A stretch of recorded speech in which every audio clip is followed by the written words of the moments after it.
Okay, let's do, let's pick a cabinet. Pick a cabinet? We have 3 enclosures here. Okay, we can start at this one. Okay, let's do this one. All right, so is there a particular cabinet of the 3, like, is there something that this thing holds, or you like putting in here as opposed to the others? So, when I built the 2 MILSBOs, I built them at the same time. My husband did. But we acquired them at the same time, and I originally wanted this one to be a philodendron MILSBO and one to be an anthurium MILSBO. So I named one of them a philodendron and anthurium, but it just doesn't work out that way. Right, it's right. basically like whatever fits, like a jigsaw puzzle. But it so happens that most of this upper rung here is anthurium hybrid seedlings. Okay, open this one. Yes. So they're at like 75% humidity. What's that temperature? 88? 80, yeah, 88-ish. Okay. It's pretty warm, and it's spring, so it's a little concerning because when the summer heat wave hits, it might get Pretty hot. Yeah, I have to keep all the grow lights off in this room so that the temperature doesn't go over 100, and I don't want my plants to melt. Ooh, you have some really, really cute, really pretty leaves here. What is this one?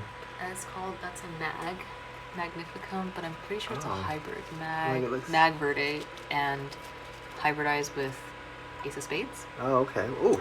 That's why it looks like that's the Ace of Spades. I'm like, it's probably the Ace of Spades that I'm like really, really impressed about. This is from J. Vanini. It's a poppy, but it's the Ralph Lyman Fort Sherman poppy. This little one right here. Yeah, little one. Yeah. It's hard not to like these hybrids. What's really cool is to see what they might grow up into. Right. I feel like it's because a lot of the hybrids are new and they're not stabilized yet, Yes. and there's so much variability. So you can have the same cross as someone else, and your leaves are going to be a little different. And also, I feel a lot of the leaves we see for these hybrids are not really mature leaves, right? So look at this. It's so tiny. Right, it might be like, this leaf could be completely different once it gets older. So you have some of these in moss? Yes. And then some in just say bark, right? Mostly bark? I never changed the medium. So the medium is exactly what the growers shipped to me.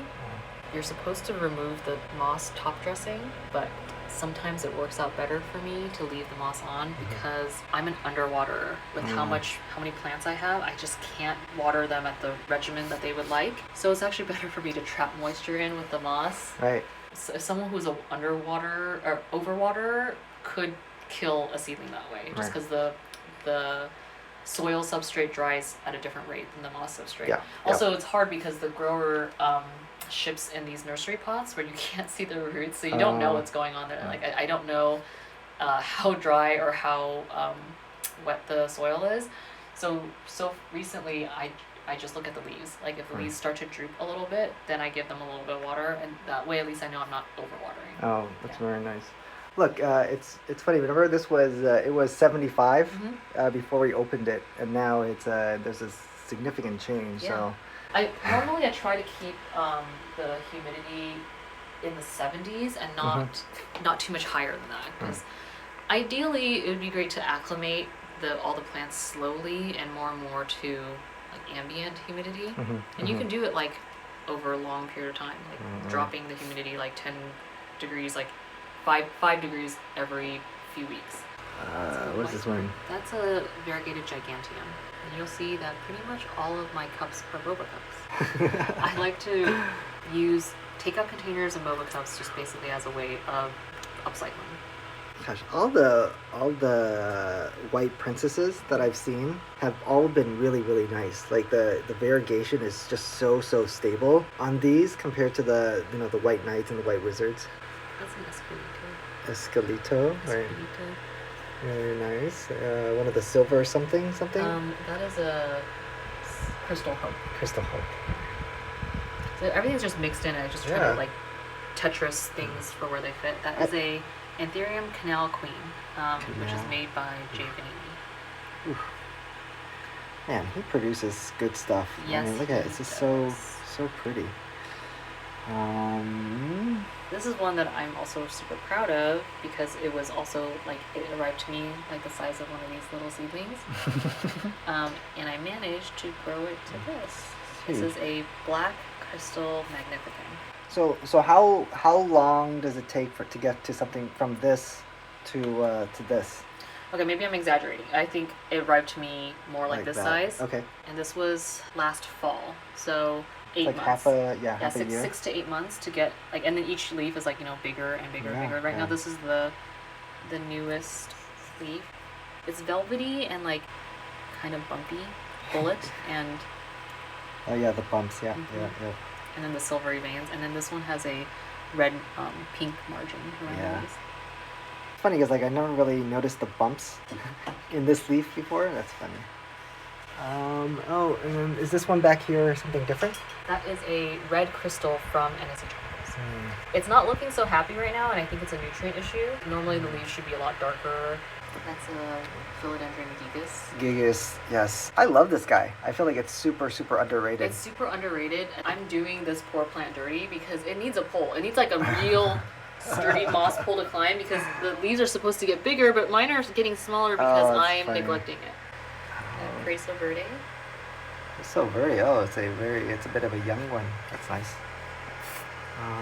Those are all props from either rehab plants, like I neglected the plant to the point where I have to chop it all down and start over, or I propagated because I promised somebody for a trade or sale. Is this the? It's a red moon. The red moon, right? But it's the oldest. These two are the oldest leaves, so they're showing chlorosis. Because they're old, and possibly also my nutrient issue. This is a variegated black cardinal. That looks really nice. Yeah, that's a really pretty one, but there's two different versions of variegated black cardinal. There's a V1 and a V2. Oh. There's actually a significant price difference in the two.